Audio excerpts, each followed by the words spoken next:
নমস্কাৰ আকৌ ধুনীয়া আপোনালোকৰ বাবে এখন হৈছে চেমিনুনি গেৰো ছিংগল চাদৰ ইয়াতে পাৰীটো হ'ব ৰেড পাৰী খুব ধুনীয়াকৈ কৰা হৈছে আৰু গেৰোটো খুব মৰম লগা ৰেড আৰু ব্লেকত কৰা হৈছে ধুনীয়াকৈ এখন চাদৰ ল'ব পাৰিব 1650 টকা আৰু এখন হৈছে চেমিনুনি স্কাই ব্লু কালাৰ পাৰী সিঙ্গল চাদৰ হ'ব গেৰোটো খুব ধুনীয়াকৈ কৰা হৈছে ইয়েলো আৰু ব্লু কালাৰত এখন চাদৰ ল'ব পাৰিব 1650 টকা ৰেডি প্ৰিণ্ট হোৱাকৈ আৰু এখনো হৈছে খুবেই ধুনীয়া এখন হ'ব পিংক পাৰী চেমিনুনি গেৰো সিঙ্গল চাদৰ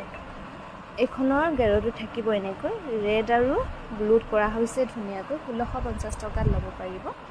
আৰু এখনো হৈছে ৰেডত কিন্তু এখনত গেৰো ডিজাইন কৰা হয়নে গোটেই চাদৰখনত আঁচলটো থাকিব এনেকৈ আৰু গোটেই চাদৰখনত কৰা হৈছে এনেকৈ বুটা এনেকৈ বুটা কৰা হৈছে চাদৰখনত এখনো ল'ব পাৰিব 1650 रुपीस 1650 টকা ধুনীয়াকৈ ল'ব পাৰিব